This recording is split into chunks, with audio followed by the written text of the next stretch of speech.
Buenos días, soy Ramón Escribano, soy abogado especializado en reclamación de pensiones de incapacidad permanente en cualquiera de sus grados, impugnación de altas médicas, tramitación de accidentes de trabajo y en general asuntos relacionados con reclamaciones frente a la seguridad social y de tipo laboral.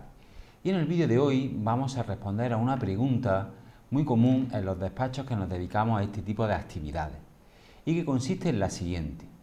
¿Cómo se tramita una pensión de incapacidad permanente? Seguidamente lo vamos a explicar.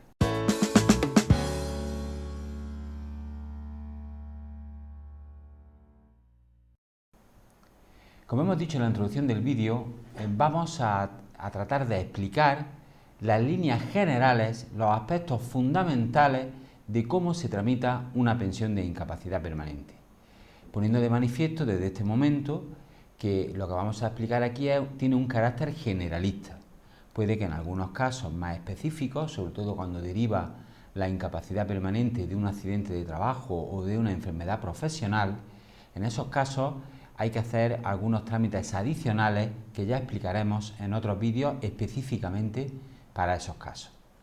Antes de entrar en el fondo del asunto, queremos poner de manifiesto muy rápidamente dos servicios gratuitos de nuestro despacho. El primero de ellos consiste en la primera consulta a través del correo electrónico gratuita.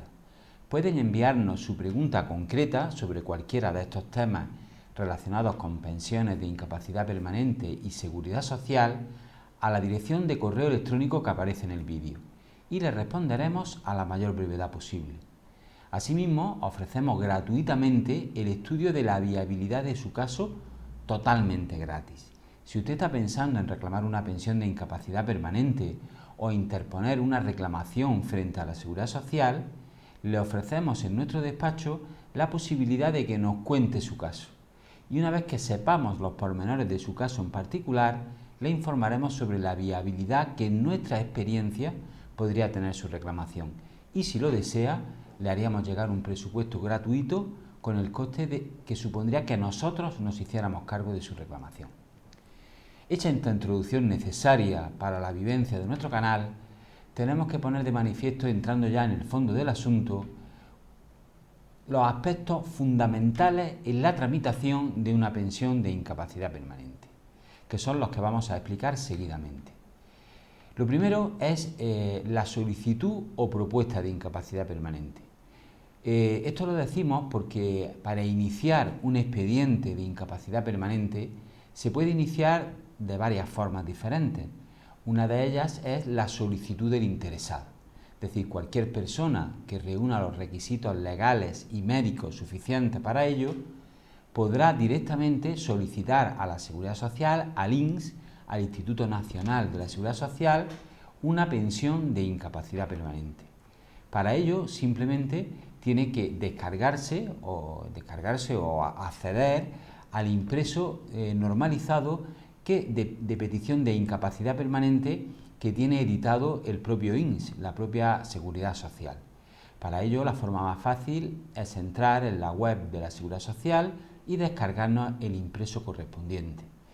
En la descripción de este vídeo vamos a dejar un enlace para que cualquier persona que esté interesada pueda pinchar en el mismo y descargarse ese impreso, que es totalmente gratuito, y así poder comprobar qué requisitos o qué datos son necesarios para poder solicitar esa pensión de incapacidad permanente.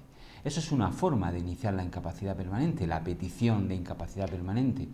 Existen otras formas, como hemos dicho. Puede ser que una persona, por ejemplo, que está de baja laboral, sea el propio INS el que le proponga en un momento determinado, no necesariamente cuando cumpla el año, puede ser incluso antes de haber cumplido el año de baja, el INS puede proponer al interesado para que sea valorado y se le reconozca o se valore al menos su situación de incapacidad permanente.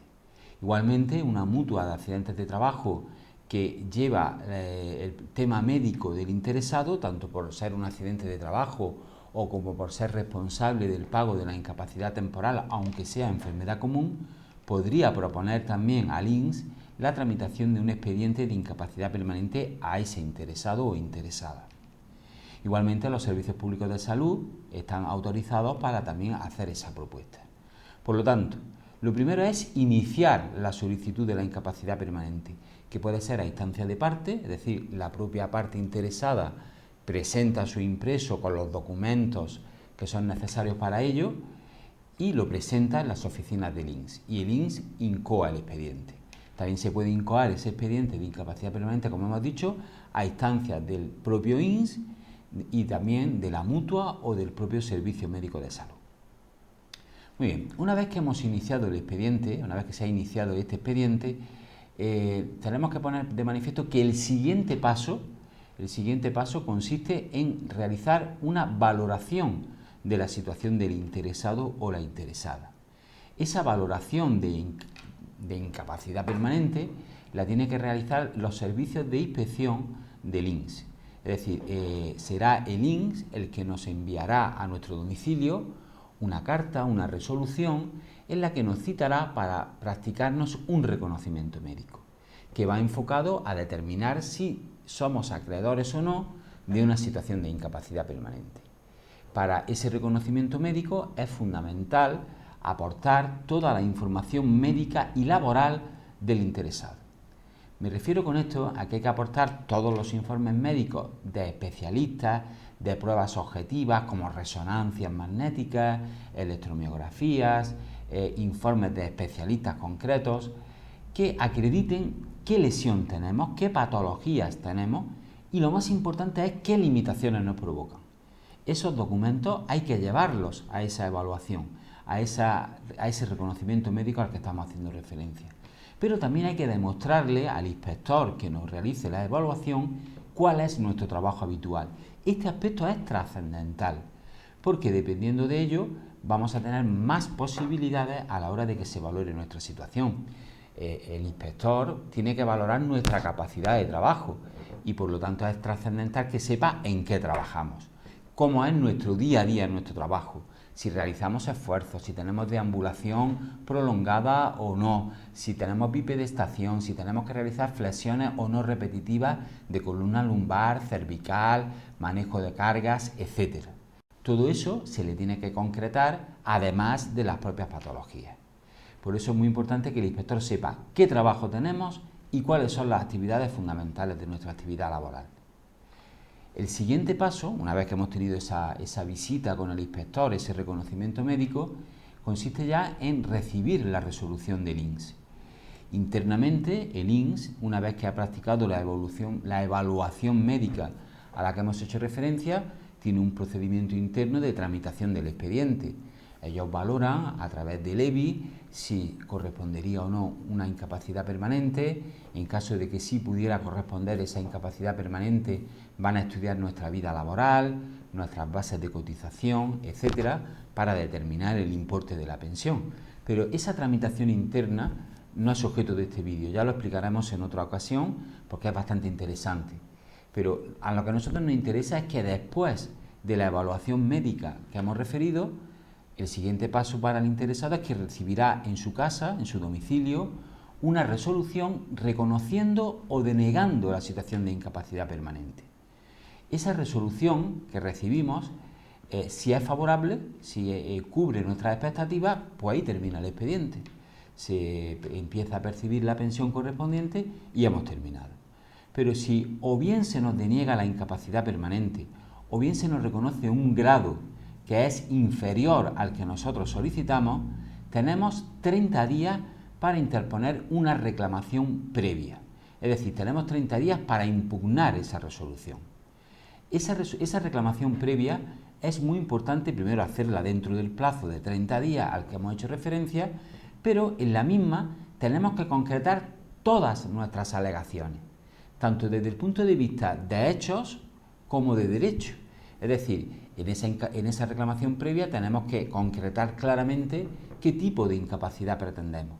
Por ejemplo, si pretendemos solicitar una incapacidad permanente total, pues hay que decirlo en esa reclamación. Si en esa reclamación no solicitamos ese tipo de incapacidad, posteriormente en una demanda judicial no podremos mantener esa pretensión. Por eso es tan importante esta reclamación previa, porque hay que hacerla perfectamente y dejar abiertas todas las puertas para que en una vía judicial posterior, que ahora vamos a explicar, no tengamos dificultades o al menos tengamos, como decimos, todas las puertas abiertas para hacer nuestra reclamación. En esa reclamación se tienen que explicar ordenadamente los hechos por los que no estamos de acuerdo con la resolución, en qué entendemos no se ha valorado correctamente nuestra situación y, insisto, y calificar jurídicamente nuestra situación de incapacidad, determinando qué grado de incapacidad, gran invalidez, absoluta, total o parcial, solicitamos expresamente en la reclamación. Y aportar las pruebas que entendamos pueden ayudarnos a conseguir este objetivo. Informes médicos, informes de evaluación de riesgos laborales, certificados de empresa, cualquier prueba que nos sirva para ayudarnos a hacer esta reclamación. Esa reclamación, la Administración tiene 45 días para resolverla. Si en ese plazo no se resuelve, se entiende desestimada. Y entonces tendríamos 30 días a partir de esa fecha para presentar una demanda en el juzgado de lo social. Si la reclamación previa se resuelve favorablemente, pues no hay que hacer más nada, hemos terminado y se nos reconoce lo que queríamos y no tenemos nada más que hacer. Pero si se desestima la reclamación o no se resuelve en ese plazo, hay que presentar una demanda judicial. Esa demanda judicial se presenta en el plazo de 30 días desde que se desestima la reclamación previa o se debe entender desestimada por silencio administrativo y se tiene que presentar ante el juzgado de lo social. La demanda tiene que tener una forma jurídica adecuada, tiene que tener un encabezamiento con todos los datos de identificación de la persona, se tiene que dirigir al juzgado de lo social correspondiente, competente, se tienen que explicar los hechos de la demanda, se tienen que justificar los fundamentos de derecho de la misma y se tiene que terminar suplicando, solicitando, más coloquialmente, qué tipo de incapacidad necesitamos.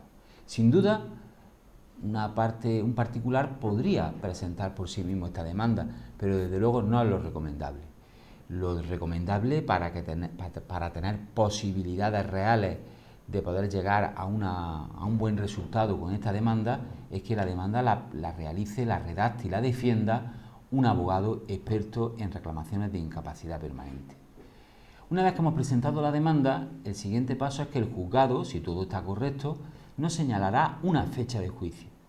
Y a esa fecha de juicio deberá comparecer el interesado con su abogado, aportar en ese juicio todas las pruebas que fundamenten su pretensión y una vez celebrado el juicio se dictaría una sentencia que, si es favorable, acogerá nuestra demanda, nos reconocerá el derecho a la pensión que estamos solicitando y, si es desfavorable, se desestimará la demanda. Frente a dicha sentencia, en algunos casos y previo estudio de la viabilidad correspondiente, se podría presentar un recurso que se denomina de suplicación ante el Tribunal Superior de Justicia que sea competente en cada caso. En líneas generales, esta es la tramitación desde el principio hasta el final de una pensión de incapacidad permanente. Como hemos dicho, son aspectos generalistas, líneas generales para que la gente se pueda hacer una idea de cómo se tramita o cómo son todas las fases que tiene el procedimiento. Todas las fases en las que el interesado interviene directamente. Como hemos dicho, existen fases internas en el reconocimiento de una pensión, fases internas de la Administración, que explicaremos en otro vídeo para no alargar en demasía lo que es el vídeo que estamos emitiendo en este momento. Por ello, entiendo que con esto hemos delineado, hemos explicado esas líneas generales. Espero que el vídeo les haya gustado y sin más, hasta el siguiente vídeo.